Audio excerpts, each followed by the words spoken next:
Hello, I'm Michael Kurland, CEO and co-founder of Branded Group, an award-winning facility maintenance and construction management company that services multi-site commercial properties such as retail, restaurants, healthcare facilities, and educational institutions. Welcome to the Be Better podcast.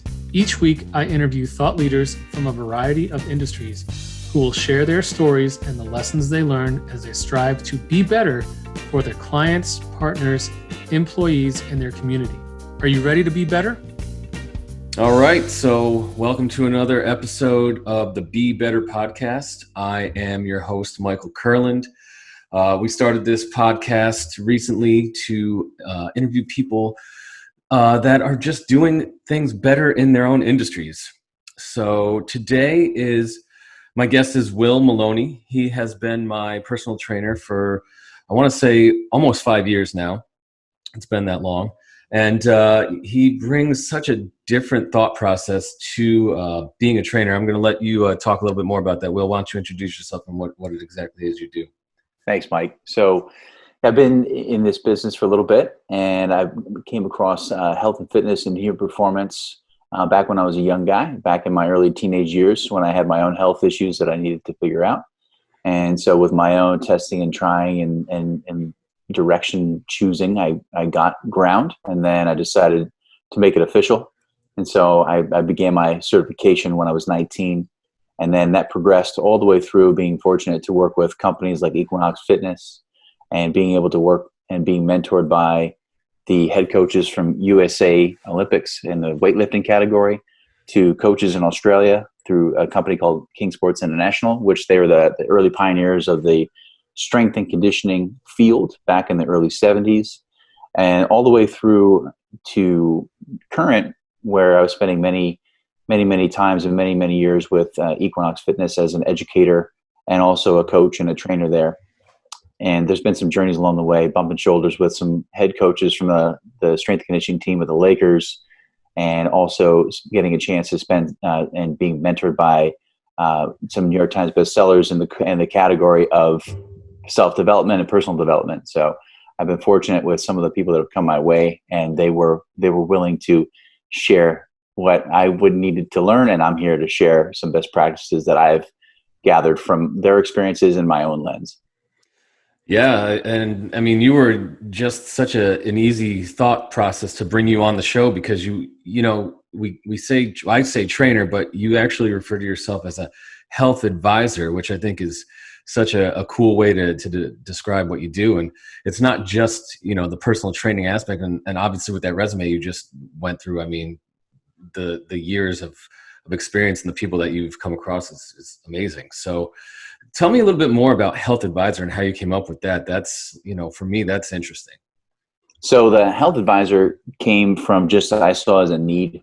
So when I started and I got my paper in the mail that said I was officially a personal trainer at the age of 19, that was the start. And then what I started to see as time went on, that there was a lot more to it than lifting weights and being in the gym when it came to health.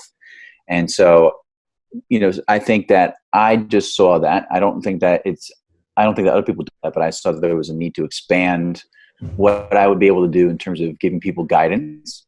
And it came from initially being a very good instructor and being able to tell people to do point A and point B and step 1 and step 2. But I still was a fiend in terms of getting results. I wanted people to get the results. I just wasn't seeing what I thought would get the results. So as the years unfolded, and I was fortunate to fall under the wings and the mentorship and coaching of industry leaders, and seeing how I can continue to show people the simplicity of health. But that doesn't mean easy, as we've definitely crossed that bridge many times. Simple does not mean easy. I saw that it was really just a need. And so I thought, well, why not being able to offer more than just being in the gym? Why not being able to offer people what they should be putting in their mouth, what they should be doing for recovering and recharging? And also there's the whole other aspect of how their social and their life affects their body. So the health advisor came as a need, and I positioned it, and it came to fruition because if I say like a health advisor, just as curious as you are about it, the best way I can describe it is like a financial advisor. So we have someone that we go to help manage our financial capital, our investment portfolio, So we understand that because it's been around for a while. But health advisor, that one's no. I put the TM on that one, so there's a royalty on that one. So I hope this show gets to a lot of people because my royalty account's going to go up a lot. So Me too. Yeah, right. I'll be happy to pay that royalty. So that's where it came in terms of a reference point. I thought, geez, there's all this time and effort and energy in terms of what we're doing to put towards our financial capital. And yet the financial capital only is there if the health is there. So the health was the base. The health has to be there. I mean, everyone knows that if they don't feel good on a given day, that their work performance that day is horrible. So that's just a small snippet in terms of the impact that health has in terms of how we perform and how we are better, to the thesis of the podcast and the show and the premise to the company culture. So that's what I used, was a financial advisor as a reference point. So I said, instead of managing financial assets, I'm managing your health assets. Health assets being everything from what you do to move and how you improve and how you sleep and how you eat and how your well-being is. And the list can go on. So that way I can see all the angles. And as a result, when I can see all the angles from my own education and training that I've had, which is deep, therefore I can help people put together a health portfolio in the same context that people would put together a financial portfolio. Yeah, and from my perspective, like I said earlier, we've worked together almost 5 years, and I've never had a trainer tell me, eat that 20% of cake, your 80-20 rule with 80% good, 20% bad, because it's just not sustainable to keep doing 100% all the time, as you've said. And you have a lot of cool analogies, like, there's no gas left in the tank. You got to put some money back in, debit the account. And, all those things over the years, you might think are counterintuitive to what a health advisor or a personal trainer does. But at the same time, working with you in the 5 years I've worked with you, at one point, I don't have any more, had abs. And I also, I'm in the best shape of my life. I can run for miles. I have these flare-ups of back pain. You help me work through them. So, what you got going on with this health advisor, health portfolio, it seems to be working well. So at least for me, and I'm sure with all your other clients, you've been able to expand out and do your own thing. So with all your other clients, you must be doing well, right? It's the thing that I mentioned earlier, where I became at an early stage obsessed with the results. And I think that came from my own pursuit in health, which started, like I said, when I was young, and I wanted to get better. And so then that became, I realized how much better that made me feel. So I said, shoot, I'm not going to keep this to myself. So I want other people to be able to experience that. And so then I just now I sit in as a tour guide. So if you want to know all the best ways to manage your resources when it comes to health, then I can say, hey, try this spot, try that spot. Your experience will be your experience. And so I can't give people those experiences, but I can definitely point them in the right direction so that they don't have to spend any more of their resources, time, money, or energy. And so consequently, the result is being able to guide people and help them take the right steps that are right for them. And the majority of the time they know what they need to do. It's just making sure that they've got the support and they've got the guidance of saying, this is where you can make your investment. And yes, the results do the talking. And that's what's great, because the results solidify that investment that they've made. And at the same time, they know they did it and it had nothing to do with me. And that's what I always make clear, is the results aren't up to me. It's always up to the individual in terms of how much they want to get out of it. And so the other great thing about that is when people look at the progress they make with their health and as they're getting better, there's no limit depending upon how much they want to invest in it. Yeah. And, just to lastly wrap that up is, we spend half of our time during our sessions, whether they're in person or, during this time, on a Zoom call, talking about recipes and where to shop and, what else, and you're not one of those trainers that's a yeller. I've experienced those in the past. Do one more. Come on. And I guess that works as well. But, you've always taken it from a different angle, and I've always appreciated it and thought it was better. So thank you. So I want to dive on into this question. What are you curious about right now? Like what is keeping your mind going? Well, just to piggyback off and then tie it into your question, with training out there and how people approach their health, I realized that there were 23 hours more in the day outside of the 1 hour that was being had in the gym. So I thought, boy, it's a lot of time to not have any sort of guidance. So I was like, you can really, go in the wrong direction quick after that 1 hour. And so with that was a level of curiosity. What are people doing with those other 23 hours? And so that's when I started to open up the health advisory role that I created that category to really help navigate help people navigate those decisions outside of those 23 hours or outside of that hour for the other 23 hours in the day. So that's one. But I'd say the part that is really become very curious for me is, how did I get where I am? And I know that sounds very esoteric, but what I mean specifically is, how is it that I put myself in the position I am right now? What are those habits, in a sense, that led me up to this point that I decided? What are the choices that I made, and why did I choose those? And I know that sometimes people will hear somebody say that, like, boy, it sounds like you got a lot of time on your hand, but I don't. I'm a father of four. I'm the breadwinner of the house. So there's no excuse. And I think when people create an excuse, it's just they don't want to go down that road and find out, well, how did I get here? Because if you can find out how you got here, then there's a good chance that you can plot a better choice or better decisions, or not, I don't want to say better, but necessarily different decisions if you want a different experience. And that won't start until you can really say, how did I get here? So that's where I've been spending a lot of my time personally, is understanding that, having that appreciation for the curiosity of my habits. I mean, I watched a movie the other day, and it was something similar to what you were saying. Basically, it was the Benjamin Button. Have you ever seen that? Oh yeah. It was okay, but there was a part in that movie where they like replayed the girl getting hit by the car, and the whole thing was like, if she had just not, if the one woman hadn't left her keys on her desk, and if the cabbie had paid attention, right?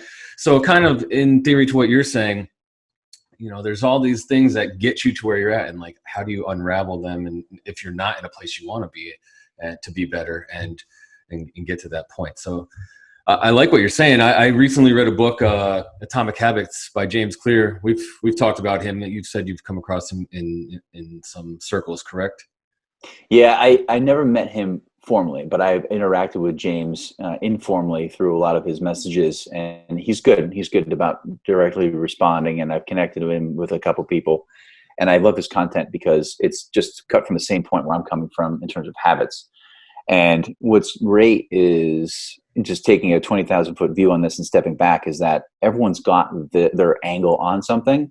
And I think what's great is to circle them in instead of saying, well, this is how I do it. I think when you can circle people in, then it's like that saying, when the tide rises, it floats all boats. So, would I do things from a different perspective than James? Of course. But that's not because I need to differentiate myself. It's because it's just how I see it. But when with the two of us come together, or when more perspectives come together, it raises that whole situation up for everyone. It elevates the game. And so he's been a big proponent these days in terms of habit development. Yeah, I read his book, and I think you guys definitely have different perspectives and do different things. But the one thing I can say is relatable is his whole kind of thing is take baby steps and like just get 1% better every day. Like, you don't need to be able to power lift 500 pounds on your second day on the training. You build up to it, but if you take those small steps every day and you get 1% better, eventually this habit becomes part of your fabric of your life, and then you can build from there. So, which is similar to what I think you kind of preach to me, at least, is 80-20, like, just have a little bit of cake today, a little less cake tomorrow. So it's about that sustainability, which the thing that I've talked about with you and my other clients, we all have a certain amount of energy reserve in us and in our direction. And so, it's basically, well, how are you going to utilize and dispense that or just use it in an efficient way? And so when someone tries to step up to bat and they want to hit a home run and they've never picked up a bat before, they're going to expend a lot of energy. So the likelihood of them putting that down and never picking that bat up again is very high. Whereas if they just picked up the bat and felt it and then put it back down, they've got a much better chance of picking it back up again and maybe even turning it into a swing. And so taking that example and then going back to, you asked me about curiosity and habits, and then seeing how none of us just were born, all of a sudden we walked. And if that person's out there, I'd love to meet you. It's all a habit, and that in physiology we call that muscle memory, and those are all just habits. One little tiny motor pattern overlays over another, and it syncs up with other ones, and it talks to the leg, and it talks to the shoulder, and the next thing you know, you're standing up. So I think for us, when we look at actions or events or circumstances or goals, whatever that may be that we want to accomplish, we think we can just go after them based on our track record. Like, hey, I'm walking, I've made it this far. What's to stop me that I can't? But you haven't respected your own path. You haven't respected your own journey. And the fact that it took a lot of habits to get you there, and it took a lot of things that you're not even aware of to get you there. And so for us to simply think we can just hammer it out, it's not paying respect to that. And paying respect to that means understanding that it took energy to spread out over the long haul. And so that's the biggest thing that I see when people are trying to change habits. They try to turn them too quickly, too soon. And they don't pay the fact that there's years that have occurred. Not that it's contingent upon time. It's layers of habits, layers upon layers upon layers have gone into building that. So in order for a new habit to take place and to be better, then the journey is going to be similar. It's just dependent upon what habit you're deciding you're going to choose. I mean, to speak to that from my perspective, you know, just from a training point of view, when we met, you had to undo some of my bad habits that were not stretching forever and having the tightest quads and hamstrings in the world. And it, you know, 5 years later, I mean, they're still pretty tight, but I've developed the habits that I've been able to run and mitigate the back pain and all those things. So I can say that, yes, you practice what you preach. So yeah, that's a big one. Mm-hmm. I wanted to ask you, what motivates you to be better? You know, that is, I love that, because it segues right into what you said, that I appreciate what you're saying, practice what you preach. I think it's just that. It's being able to back up what I'm saying that I can tell people or recommend to people, or even anything coming out of my mouth. And I don't know where that came from. Again, curiosity about my habits and where things came from. That'll be one I'll put on my list and figure out what was the genesis of me wanting to stand strong in the belief of practicing what you preach. Who knows? But I think that has to do with integrity. If I were to get anywhere close to why I would stand by that, I think to say that I won't have a client do something if I can't do it. That doesn't mean that I wouldn't and haven't trained high performance athletes that have outperformed me, but that's okay. That's what they want to do. That's not what I want to do. So I would say it's the practicing what you preach, and putting that as a strong piece in terms of who I am, because if I can't do it, then I'm not going to have somebody else do it. Yeah, I am a huge proponent of that as well. You know, when I started Branded Group about 6 years ago, I made sure that the first employees were the ones that I'd get on the floor, I'd get on the phone, I'd make the phone calls to, you know, show them I could do customer service, show them I could do accounting. It's a level of respect, like you said. You know, practice what you preach. Show them that you're not asking them to do anything that you can't do yourself. So I think it definitely garners that respect. And from my point of view, like, I definitely have a boatload of respect for you. So being able to watch you, and then I've seen you do your stretches and do your workouts when we were at the Equinox days, and you do practice what you preach. So yeah, that it's not going to be it's not going to help if I'm like, hey, go do that, and you're like, how do I do it? I'm like, I don't know. I don't know. Figure it out. I don't know. I'll go figure it out. I can't touch my toes. You go figure it out. I still can't touch. Well, I can, but it's tough.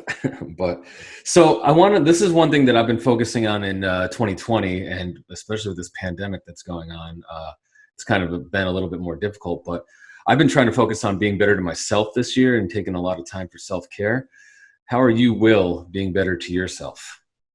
You know, that's a great question, because it's even just without getting esoteric, the question of better, you know, deserves a little bit of extra review, and what better means. So, one thing that I realize is that in many cases, when I think about being better, and I say this to my kids, is I'm saying, well, what's wrong with right now?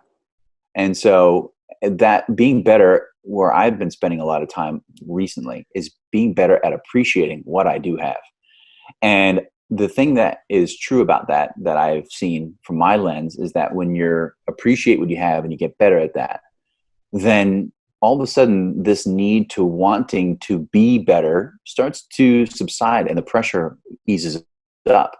And then things just naturally unfold in a direction where you're like, oh, this is cool. And you didn't have to do much to move in that direction because you focused on being better at what you're doing right now. And I said it to my kids last night. I said, I wanted them to look out their window, and I said, hey, look, it's a beautiful night sky. And I showed them the moon, and we're all looking at we're all hearing the different perspectives about how great it is. And I said, well, if you wake up tomorrow and it's rainy or it's sunny, what would you prefer? What would be better? And they took a little bit to think about it, and then they finally said that sunny would be better. I said, okay. I said, but what if it's rainy? Does that mean that you are not going to be good and now you're upset because that's the case? And they're like, well, yeah. I'm like, well, someone spent a lot of time, like 13 million years. It's this thing called Father Time and Mother Nature. They spent a lot of time putting that together for you. So do you think that they're going to appreciate the fact that you aren't thankful for the fact that they had to figure out rain? And so this all of a sudden you can see like their eyes were like just like in like deer in headlights. I was taking them pretty far. But I boiled it back down to, I was like, appreciate what you have right now because you just don't know when you're going to have it. So I've recently become much more focused on being better in the moment right now and appreciating that moment. And one other last bit on that is I knew I was in the direction that I wanted to go because there was a documentary that featured the Bulls, the Chicago Bulls. And then the last episode 10, without giving it away if anyone hasn't seen it yet. I haven't seen, I'm only on 7. So all right, I won't give it away. There's just a one-liner that Jordan talks about. And again, you're looking at someone that accomplished in his world what he wanted to accomplish and was, I would say at the pinnacle of being better in terms of using that as a model. And the last episode, I thought they saved the best for last. There was just this mantra about him just not worrying about what's going to happen if he gets to the free throw line, if the shot goes in or not. Like, why worry about something that I don't know how it's going to turn out? So his mantra, and I think with a lot of the people that have helped him cultivate that mantra, whether he knew he was doing it consciously or subconsciously or unconsciously, was to be there. Just be there in that moment and be the best that you can do and be the best that you can be in that moment.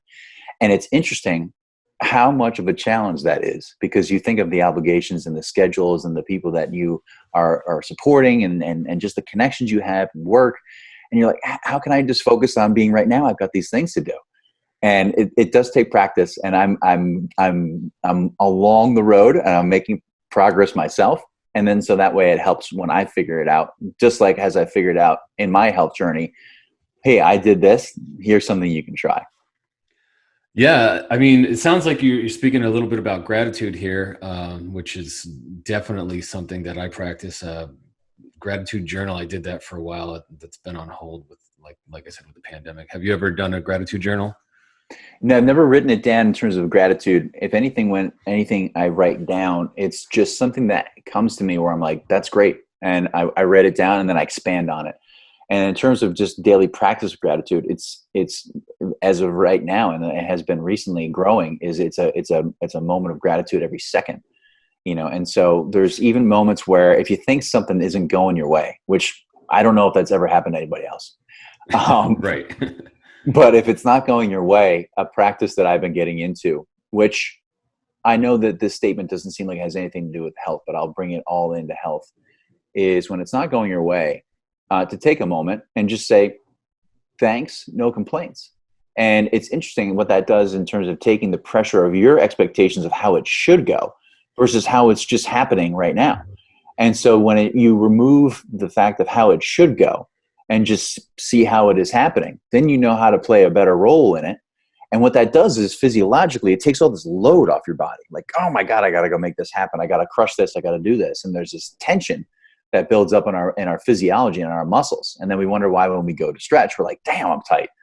And it's just been a little bit of those going back into habits, a little bit of that. Think about how often that happens in a given day. Like something doesn't go your way and you react like, why is this not going the way I want?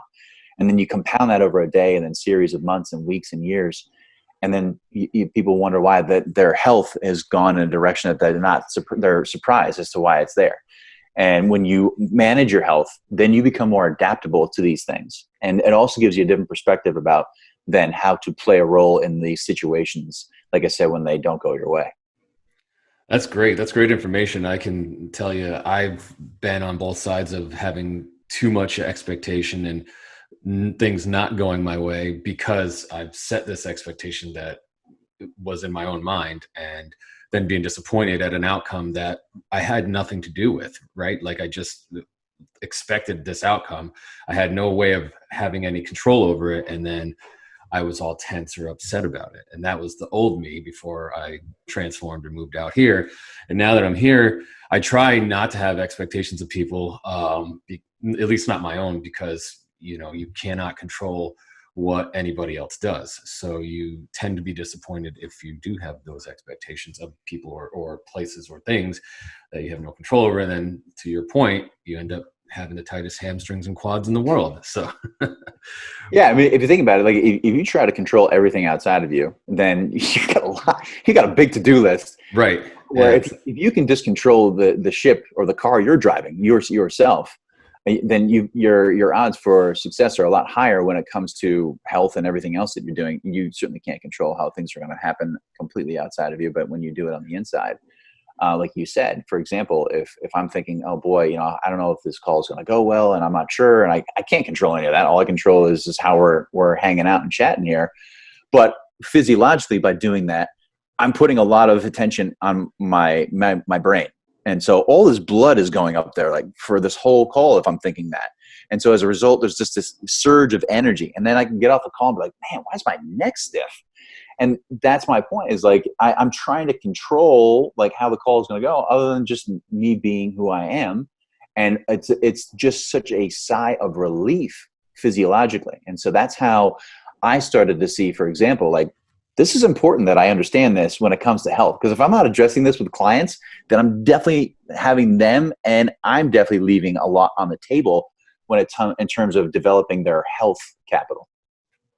I always say you can only control your actions and your reactions. And that, to your point, and you know, I've definitely fallen victim to setting expectations again and having those tense muscles in my neck and blood rushing to parts of my body. But you know, I try and just live. And I loved what you said before about, you know, just living in the moment and just, you know, being present. That's also something that I wish I could say I did it all the time. I definitely, you know, I get my Sunday update from Apple telling me how much screen time, and I'm like, Jesus, 5.5 hours is my average screen time. It's way too much. Definitely not living in the moment, but you know, things I try and practice, but I'm not getting to them as much as I'd like to, for sure. Yeah, I know that I've heard people say, be present, be in the moment, live in the moment for God, I don't know how long, my whole life. And so again, back to habits and being better in layers.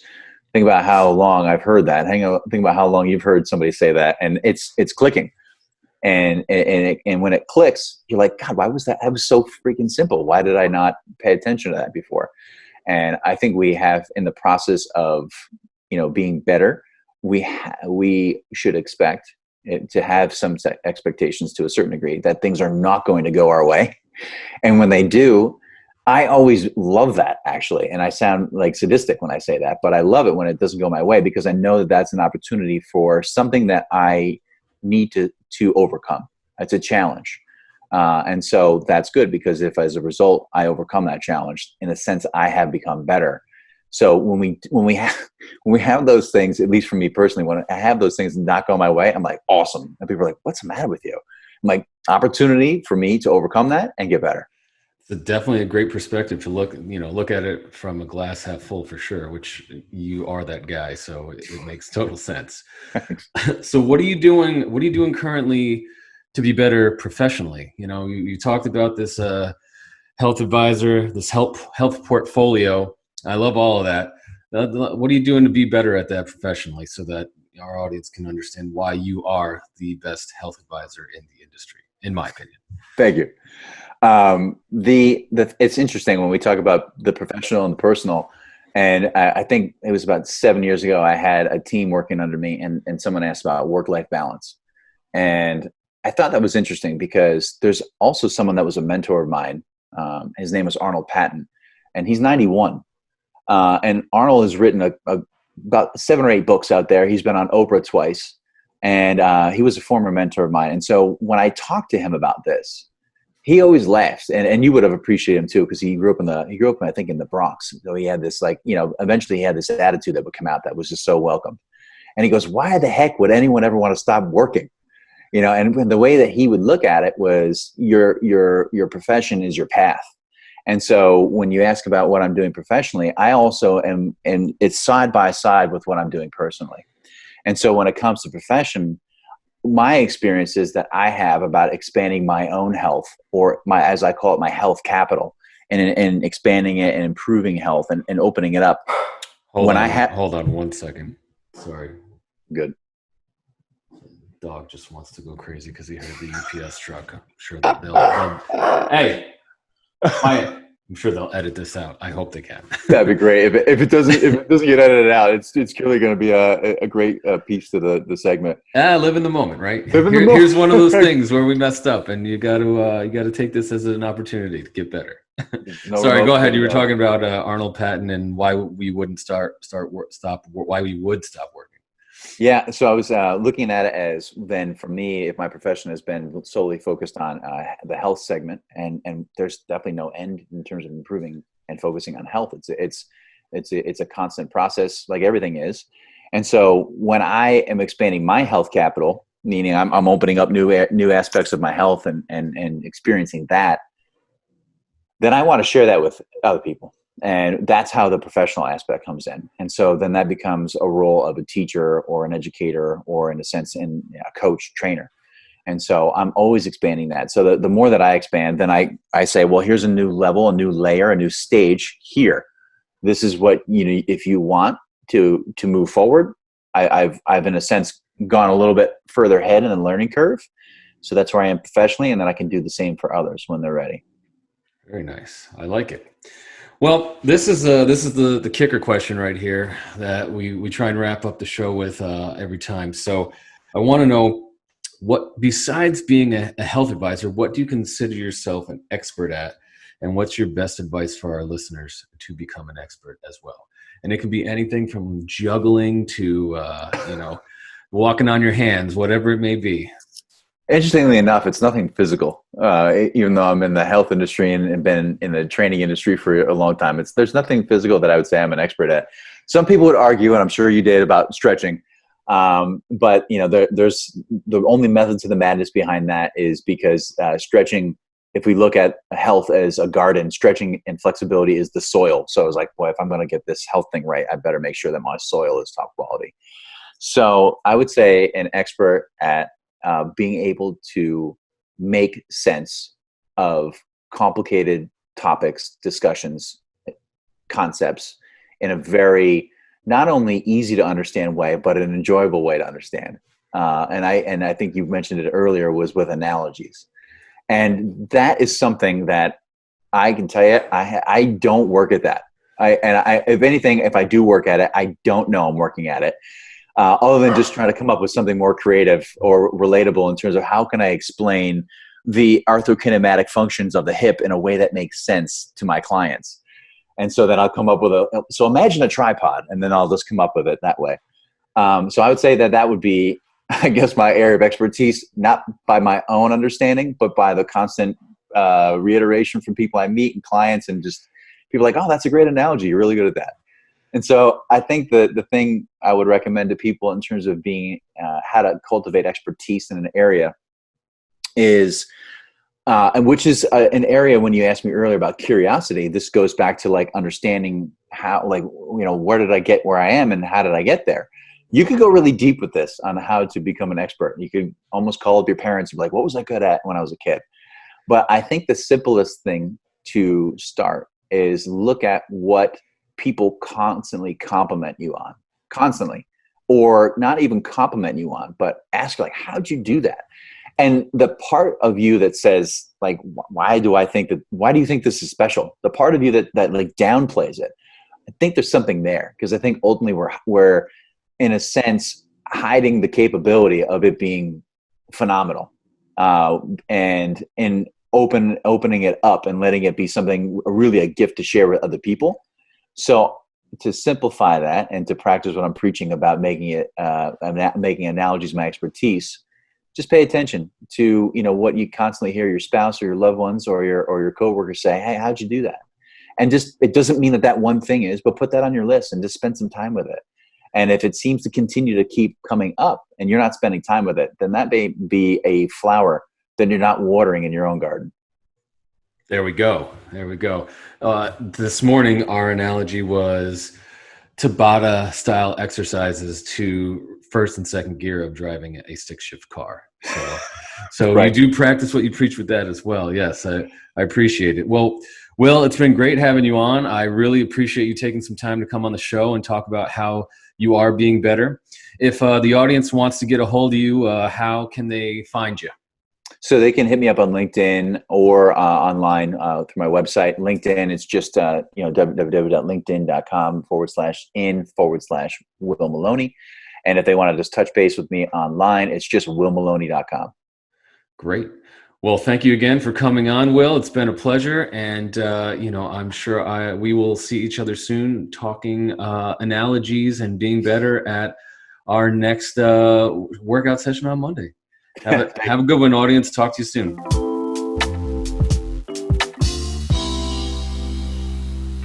Thank you for tuning in. I hope that today's episode inspired you to become a purpose-driven leader in your career or your community. There's no doubt that when we lead with purpose, we can change lives. If you enjoyed today's show, I'd be grateful if you would take a moment to rate us on your preferred listening platform.